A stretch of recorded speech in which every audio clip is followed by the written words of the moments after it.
This content is intended for educational and entertainment purposes only. What is going on, everybody? Justin Jennings with Jennings Performance Coaching back again. Today, I want to talk about supplementation. So, we're not talking about muscle gain or strength or any fat loss, anything like that. Today, we're talking strictly about supplementation for health. So, these are going to be my top 3 supplements that I think everybody can benefit from taking. Uh, Not everybody, but most everybody could benefit from taking these. So, like I said, this isn't for fat loss or muscle gain, although being healthier most generally does lead to better outcomes in those departments. But if you're just somebody that wants to watch your health a little bit closer, uh, be a little bit healthier overall, these are some great supplements to have in your stack. So we're going to start out here with number one of my favorites, a vitamin D3 K2 supplement. So, what's so special about vitamin D3 and why does it need to be stacked with vitamin K2? So, specifically, the reason to stack it with K2 first, we'll go over this, is vitamin D3 increases calcium absorption, which is a good thing, but if you just increase calcium absorption and don't have something to direct it as to where to go, bones, teeth, the place you want it, it can end up being, end up in your cardiovascular system, in your arteries around your heart, and that's how you get a high calcium score. You know, I think I think it's Andrew Barry that talks about he had a client one time that was taking 10,000 IUs of vitamin D3 daily and had a super high calcium score, uh, but all the calcium was on the outside of his cardiovascular system. But it was because he was absorbing so much calcium from the D3, but didn't have any vitamin K2 to direct it to where it needed to be. He ended up with all that calcium around his arteries. So it's not what we want.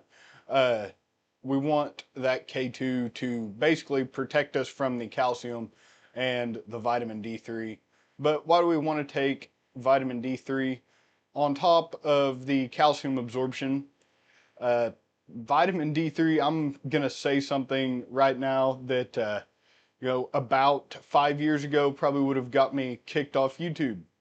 But vitamin D3 deficiency uh, is linked like directly with worse outcomes in infections, especially respiratory infections. If that sounds familiar, about 5 years ago, there was a virus that had to do with a respiratory system, and a lot of people were saying, make sure you're taking your vitamin D3, make sure you're taking your D3K2, for immune health. And a lot of people were calling us quacks. If you look at the data, we've kind of been shown to be right on that one.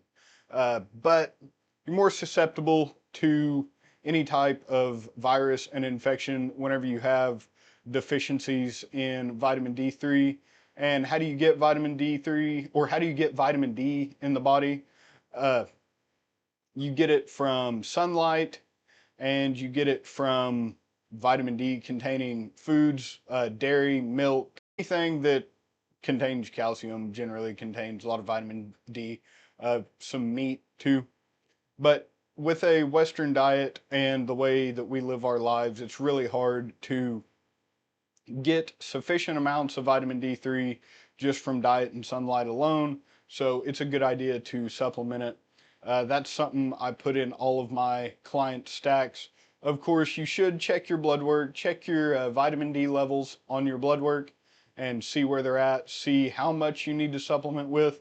But generally, about 4 to 5,000 IUs of vitamin D3 daily, which This supplement right here from Nutricost has 5,000 IUs of vitamin D3 and then 100 micrograms of vitamin K2, and that is the MK7 form.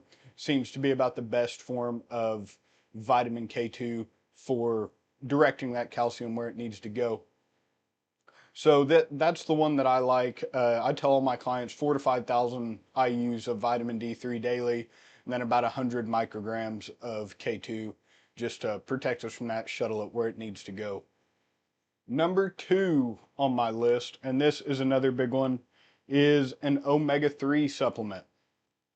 So this is something a lot of people get wrong whenever we're talking about omega-3 supplements, what you should take, how much of it you should take. Uh, a lot of people just look at the servings here. I mean, you can see this sports research brand is the one that I use. It's super high extra strength. I haven't really found anything that has higher EPA and DHA content per capsule than this. But even the serving size on this is just one soft gel, which is just 1 gram of EPA and DHA combined. That is not kind of the ideal intake. The ideal intake is going to be somewhere, depending on your needs and your blood work, it's going to be somewhere between 2 to 4 grams per day. I take 3 grams, so that does me really well. But that is 3 of these soft gels. I can pull them out, and they are pretty large. That is the normal complaint with fish oil, is that the pills are so freaking big that a lot of people have trouble swallowing them. So that's what we got there. You know, a PED user, this is something that you're going to want to be taking 1000% for sure.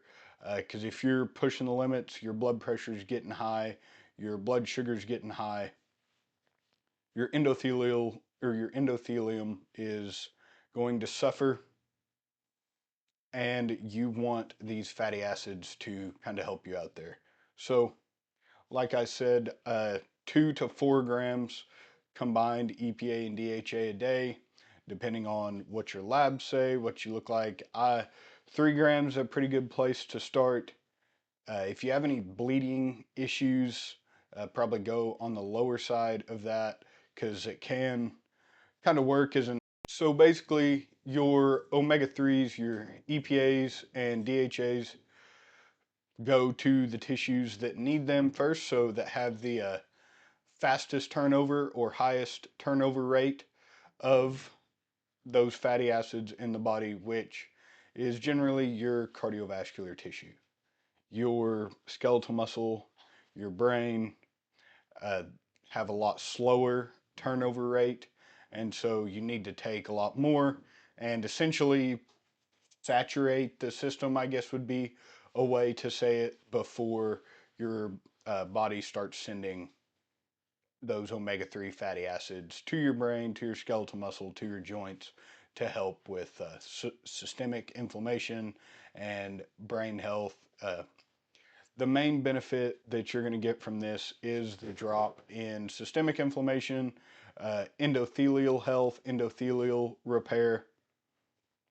So if you're somebody that is an enhanced, a PED user, this is something that you're going to want to be taking 1000% for sure.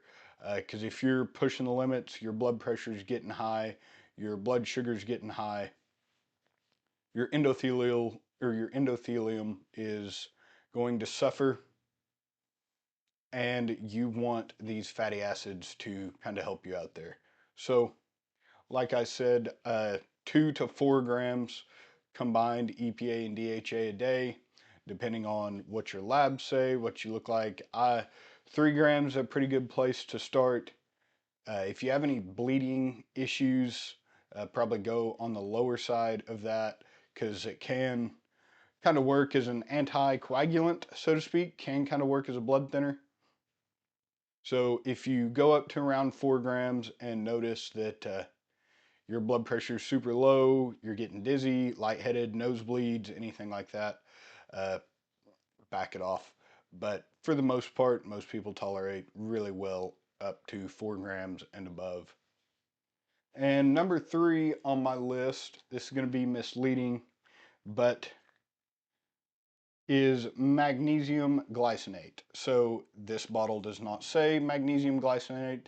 This bottle says Titan Sleep. If we look at the other side, we have 400 milligrams of magnesium glycinate in there. And why is that so high up on the list? So this is, if I could only pick 3 supplements to make somebody healthier, I'm going to give them D3K2, I'm going to give them omega-3 fatty acids, and I'm going to give them magnesium glycinate. Why? Because most people are deficient in all 3 of these. Again, magnesium is another one of those that is really hard to get from just a regular Western diet without supplementing. Most people are deficient in magnesium. Glycinate is a really good form of magnesium to take. It helps with relaxation, helps with sleep. It's not a sedative. It's not like melatonin. It won't make you sleepy like that. But having proper levels of magnesium and glycinate is a version that is really well, that is absorbed really well, I guess is what I'm trying to say. Uh, Things like magnesium oxide. You can get a lot of really cheap magnesium supplements that have magnesium oxide in it. It's not even worth taking, in my opinion. There's so little of it that's absorbed. You have to take so much of it that by the time you end up taking that much, you could have just paid for a good magnesium supplement that had magnesium glycinate or something in it. So if you are taking a magnesium supplement, look at it, make sure that you're using a good form of magnesium. Like I said, glycinate, L-threonate is another good one. It doesn't absorb systemically as well as glycinate does, but it absorbs across the blood-brain barrier. But back to magnesium glycinate. So magnesium is a big proponent in sleep, in nervous system regulation, digestion, all of these things. And most of your health markers are in some way, shape, or form downstream of these things that magnesium, has an effect on, especially sleep. If you're not sleeping well, you're just not going to be nearly as healthy. We see this with people that have, sleep apnea and are untreated. Their blood pressure's high, their blood sugar's high, their ability to partition nutrients is worse than somebody that's getting better sleep. And so if your nervous system is dysregulated, I don't really like that term. That's kind of a buzzword. A lot of people talk about having a dysregulated nervous system, and they're not really speaking about it correctly. But if you have nervous system issues that are causing you, caused by a magnesium deficiency, you're not sleeping like you ought to be, you're going to have a lot of health problems that could be avoided by getting better sleep. And magnesium, specifically magnesium glycinate, is something that can seriously help with that. So just a quick recap. Number 1 top supplement that I'm going to recommend you take is a vitamin D3 K2 supplement, somewhere around 4 to 5,000 IUs of D3 and about 100 micrograms of MK7 K2 is going to be your best bet there. And the reason for that is most people are deficient in D3, and D3 boosts your calcium absorption. K2 puts your calcium where you need it, where you want it to go. And people that are deficient in D3, there's a direct correlation there with worse outcomes whenever they do get infections, whenever they do, get sick with viruses and things like that. And so it's hard to, not have a deficiency with our current diet and living habits. We're not eating enough vitamin D containing foods. We're not spending enough time in the sun. That's just the way it is. Supplement with that as your blood work kind of dictates. You may need more or less, but just like anything, look at your blood work, see what's going on there. And then number two is your omega 3s. So take more omega-3 than the package says. You want a high quality one. Whenever you're purchasing your omega-3 supplement, make sure you look at how much EPA and DHA is in each capsule. So that is a big thing. A lot of them that you can buy at Walmart or on Amazon that are super cheap, they'll have 500 milligrams combined of EPA and DHA per capsule. So they'll say take 2 of these capsules. These capsules will be like this big. So the labels say take 2 of these, and then you're getting 1 gram of omega-3s, which is great. But if you need 3, now you're taking 6 of these capsules that are this big, and it's just a whole lot of nonsense for nothing. Just buy yourself a good omega-3 supplement. Like I said, I like that one. Carlson's, they have a liquid fish oil supplement that is really good. I've heard great things about. But we want to be taking 2 to 4 grams a day. This is going to ensure that we not only get the cardiovascular benefits, but also the systemic inflammation benefits and the brain health benefits as well. And then last but not least, magnesium glycinate, somewhere in the 400 to 600 milligram per day range.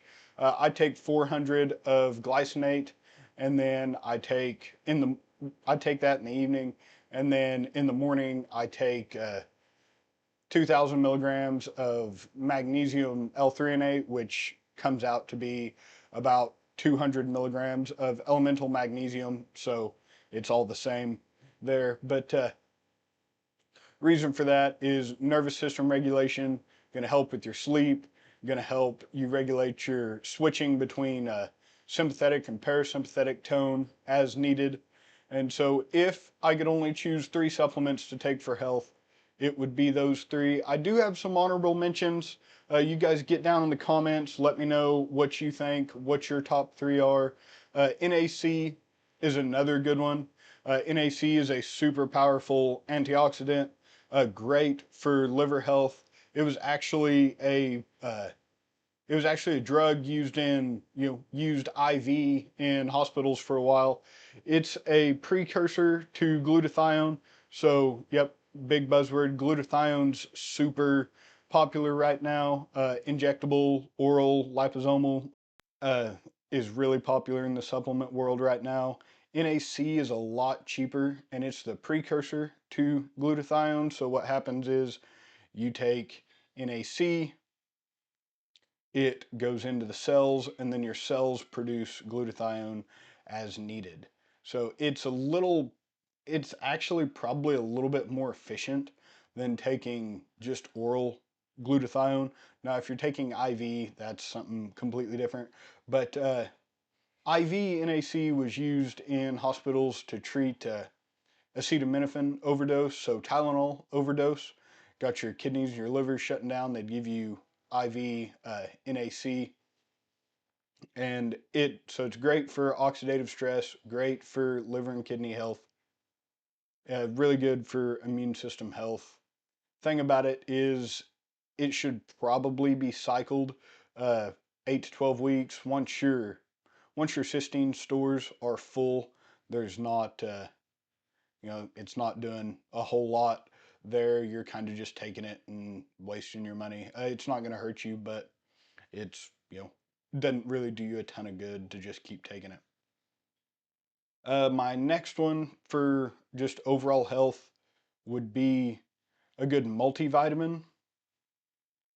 So yes, multivitamins are completely underdosed in everything that's in them, but they do have a little bit of all the stuff. And if you're eating like a balanced, healthy, whole food diet, uh, it's going to kind of fill in the gaps where you might be a little bit low. Just the tiny underdosed amounts that are in that multivitamin will kind of fill in the gaps a little bit there and help you out, keep you just a little bit healthier. Couple more honorable mentions. Creatine. Of course, we know about the muscle building effects of creatine. Uh, there's a lot of research for anti-aging and neurological benefits of creatine. It seems to be neuroprotective and kind of works as a nootropic, especially if you're sleep deprived. If you take a large bolus, high dose creatine, it seems to help with cognition a little bit there. And then kind of the last one, kind of least important one in my opinion, would be like a fiber supplement. Something like Metamucil or just like a psyllium husk fiber supplement there.